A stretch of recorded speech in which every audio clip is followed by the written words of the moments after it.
সওয়াবের আশা। ওই যে রাসূল হাবিব সাল্লাল্লাহু আলাইহি ওয়াসাল্লাম বলেছেন যে কুরবানির ফজিলত হলো এমন যে বান্দা যে পশুগুলো কুরবানি করে আল্লাহ তাআলার রাস্তায় দান করে, মানুষদের আহারের জন্য যারা কুরবানি করে, শুধু নিজে ফিরিচার গুদামজাত করার জন্য কুরবানি না।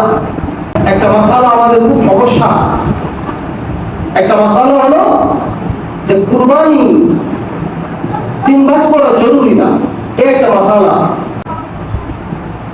3 ভাগ করা জরুরি না এর মানে এই নয় যে সপ্তাহে আপনি একা একা এটা মুসলমান আমরা ঠিক আছে ভাগ করা, 3 ভাগে ভাগ করা, গরিবদের জন্য, মহল্লাবাসীর জন্য একটা রাখা, নিজের আত্মীয়দের জন্য একটা রাখা, নিজের ভাগের জন্য একটা রাখা।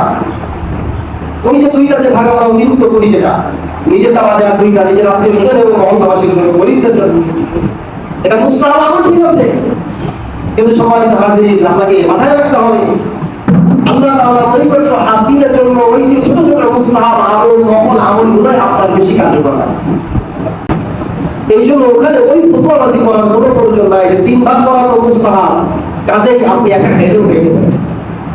আপনি বিষয়টা বুঝাতে পারেন এইভাবে যে যদি আপনার পরিবার অনেক বড় হয়ে থাকে, আপনার ফ্যামিলি অনেক বড় যদি হয়ে থাকে, আপনি 10 কেজি ধরে একটা ছাগল জবাই দিচ্ছেন, এটা 3 ভাগ করলে 1 বেলা বা 2 বেলা আপনার নিজের পরিবারের হবে না। সেই ক্ষেত্রে আপনি এদিক ওদিক করলে করতে পারেন, আপনার এখতিয়ার আছে। এটা বুঝাই বলতে হবে মানুষকে। কিন্তু আপনি যখন ডাইরেক্ট ফতোয়া দিয়ে দিবেন 3 ভাগ করার জন্য না দিলেও হয়, তখন তো মানুষ এমনিই দিতে চায় না।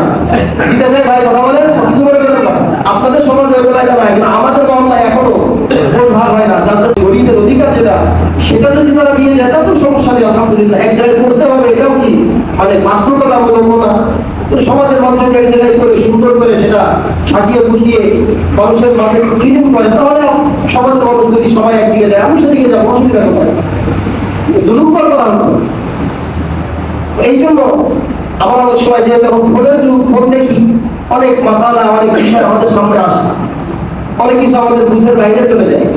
তো যে বিষয়গুলো আমাদের বুঝে আসবে না, আমরা চেষ্টা করবো মহল্লার যারা ইমামের দায়িত্বে আছে আলেমুল আমাদের কাছ থেকে জেনে